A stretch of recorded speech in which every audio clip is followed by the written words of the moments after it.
In today's episode of The Leadership Project, it's going to be a solo cast. It's going to be with me. And I'm going to make a special announcement about changes to the structure and the frequency of the show. So stay tuned for that. I'm also going to be unpacking some of the lessons that we took from the amazing interview with Hassan Sorrells, talking about how we can take leadership lessons from great literature and how we can put those leadership lessons into practice. Lifelong leaders are lifelong learners, and we need to be paying attention to the world around us and working on our craft every day. So sit back and enjoy the show. Hey everyone, and welcome back to the Leadership Project. Today we have a special announcement. We are deep into season 4, and this is episode 160. I want to pay a huge thanks to all of our guests and you, our dear audience, for your support as you have made us in the top 20 of all leadership podcasts on the planet. With your support and encouragement, we're going to be moving to 2 episodes per week.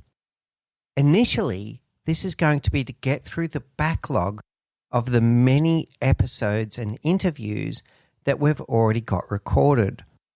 Amazing guests have shared their time, their wisdom, and their insights with us. And sometimes it's taking a long time from the date of the recording until the episode goes to air, which is not particularly fair on them when they want to get their message out there.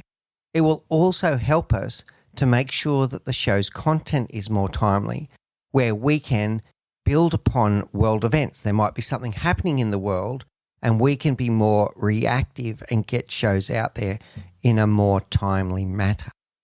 Then, in the future, we'll flip to a model where we'll have 1 guest per week and then 1 solo cast. So we'll have a guest who's a thought leader in their subject from somewhere around the world that will share their wisdom and insights with us on 1 episode. And then the solo cast will be myself sharing leadership reflections with you. Those leadership reflections will include what I've personally reflected on from the guest. So what were my takeaways? What were the things that I'm going to put into action from the things that I learned from the guest?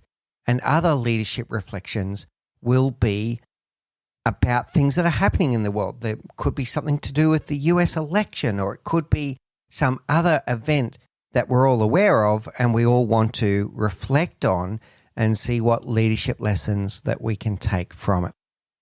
In today's episode, I'm going to give an example of that, where I'm going to unpack the things that I took away from the amazing interview with Hassan Sorrells.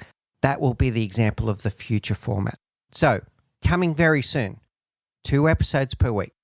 Initially, 2 amazing guests, thought leaders in their world, sharing their leadership insights with us twice a week on the Leadership Project podcast.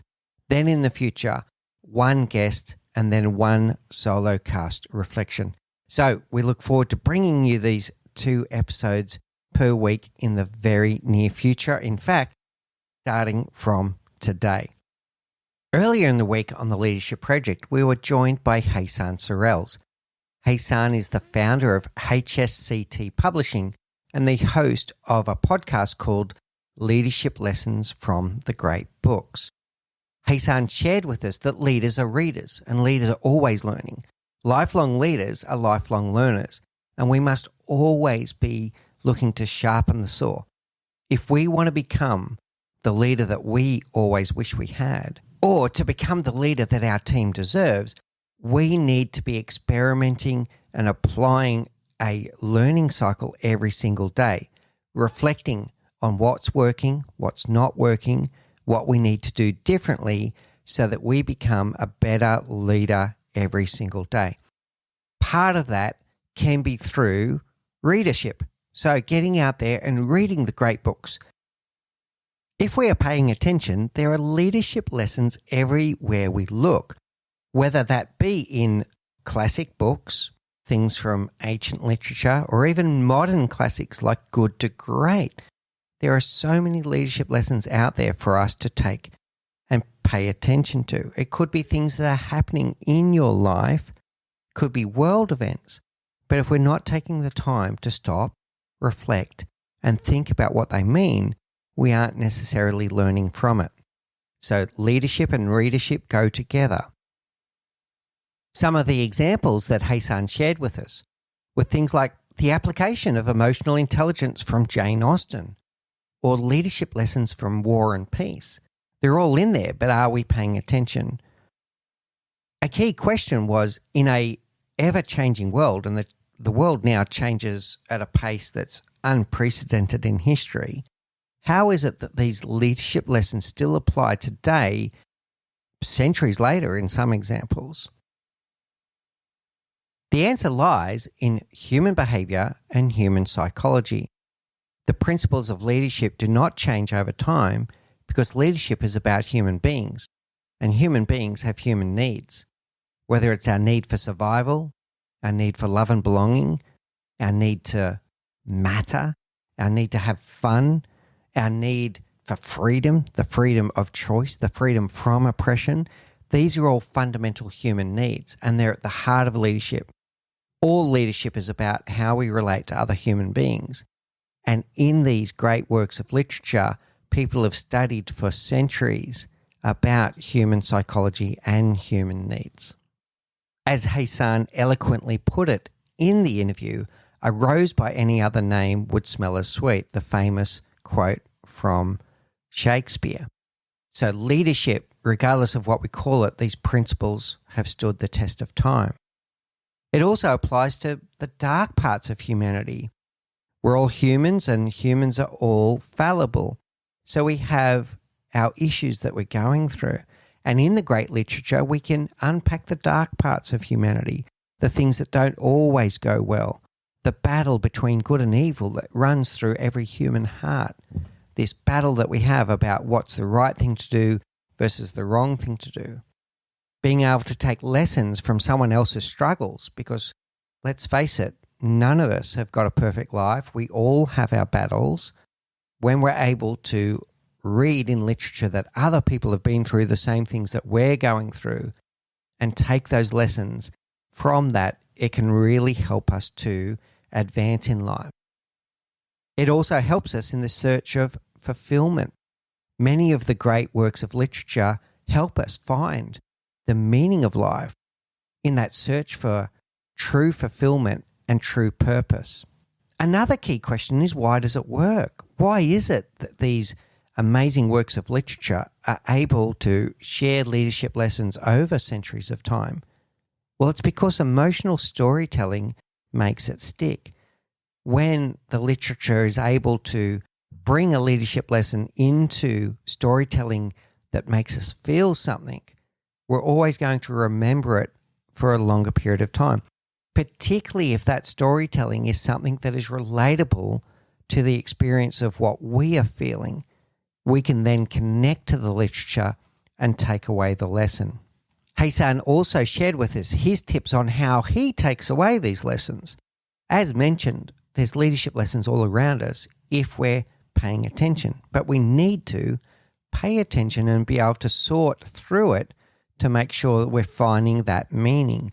So as Hassan put it from the famous Carnegie quote, we're not looking for the dirt, we're looking for the gold. So it's our ability to filter through and sift through the content to find the substance. The next step is reflection, to be able to take that lesson and reflect on, what does it mean to me? And unless we do that reflection, we will find no meaning in the lesson that's right in front of our eyes.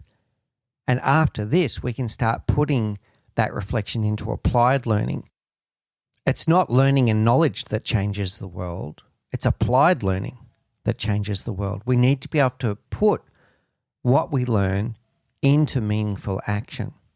Hassan broke down some of these concepts in his 3 C's, that we need to be able to look at these lessons with clarity, candor, and courage. Clarity is that ability to sift through and find the true meaning of the lesson that's right in front of us. Candor is to unpack the truth, and courage is to be able to speak about that truth and put something into action. We also discussed that our own human psychology may work against us. So some of our own needs are competing in this regard. We need to be open to new ideas, and this is not always easy. If we're going to be candorous and have the courage to speak up and reflect on leadership lessons or other lessons in our life, it may battle against our need for love and belonging. And our need for love and belonging may outweigh our need to be right. Or our fear of loss may be greater than our appreciation of gain from having that candorous and courageous conversation. So sometimes we'll be battling against ourselves, but great things happen just the other side of our comfort zone.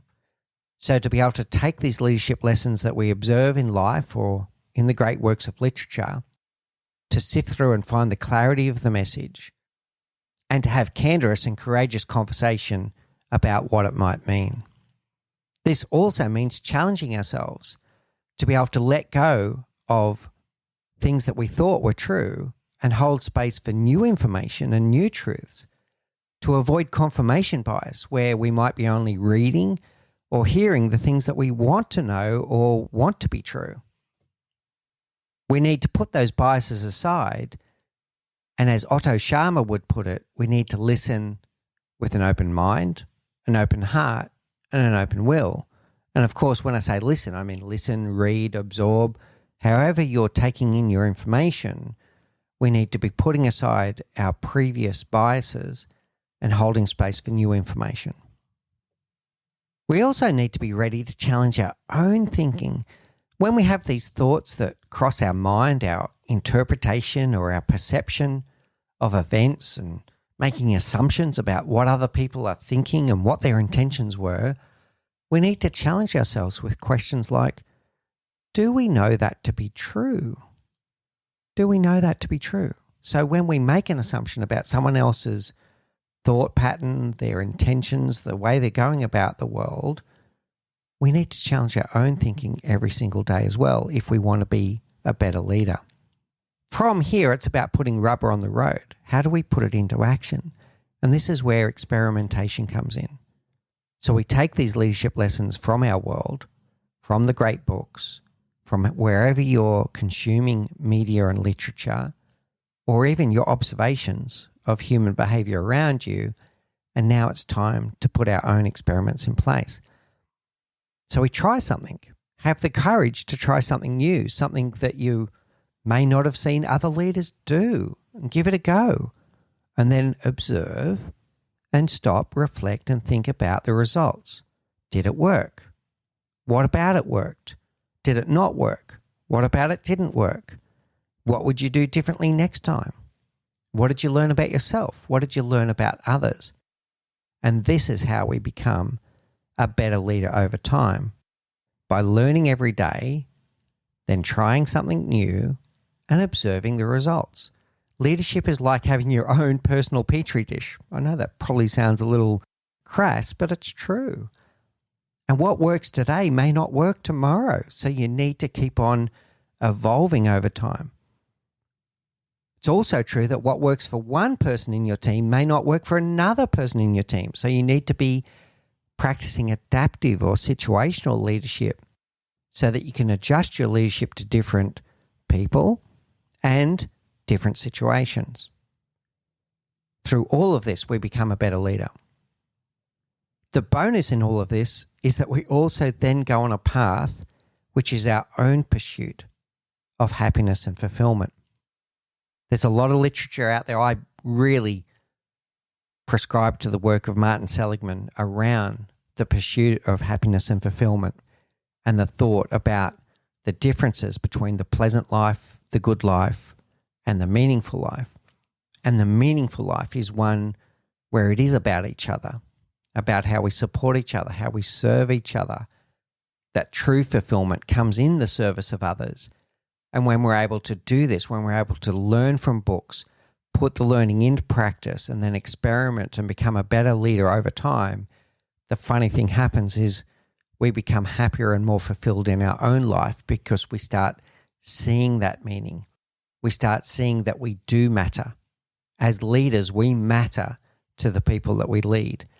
And we can be the huge difference between whether someone has a great day at work or a really bad day at work.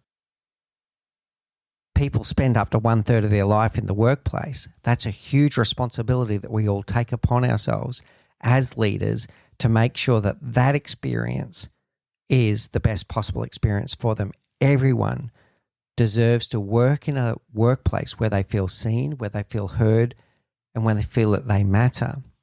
And through your leadership, you then start to develop your own feeling that you matter, because you do.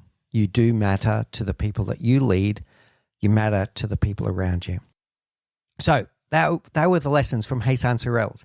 To be able to take leadership lessons around you, to be able to filter out the substance from the content, to be paying attention, to have that clarity, candor, and courage to stop, reflect, and think about what you're observing, and then to put those learnings into practice through applied learning, your own experimentation of what works, what doesn't work, and to become a better leader every single day.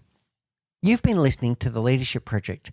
Today's episode was a first example of us going to 2 episodes per week. So keep an eye out in your preferred podcast player. Make sure that you're subscribing to the show so you get those notifications when we do publish new episodes. Initially, there'll be 2 guests per week. In the future, there'll be more shows like this where there'll be personal reflections on leadership from the guests and from world events around us. In the next episode, we're going to be joined by Fleur Hazelwood. Fleur Hazelwood is a crusader for mental health and for work-life harmony. Join us as we dismantle this badge of being a workaholic, where some people wear that badge with pride only to realize that it's weighing them down. And we reveal how true high performance is inextricably linked to well-being, and that when we focus on our well-being, we actually achieve a higher level of performance. So stay tuned for that. And in the meantime, please do look out for each other as we learn together and lead together. Thank you for listening to The Leadership Project at mickspiers.com. A huge call out to Faris Sadek for his video editing of all of our video content, and to all of the team at TLP. Joanne Goes On, Gerald Calabo, and my amazing wife, Say Spiers. I could not do this show without you. Don't forget to subscribe to the Leadership Project YouTube channel, where we bring you interesting videos each and every week. And you can follow us on social, particularly on LinkedIn, Facebook, and Instagram. Now, in the meantime, please do take care, look out for each other, and join us on this journey as we learn together and lead together.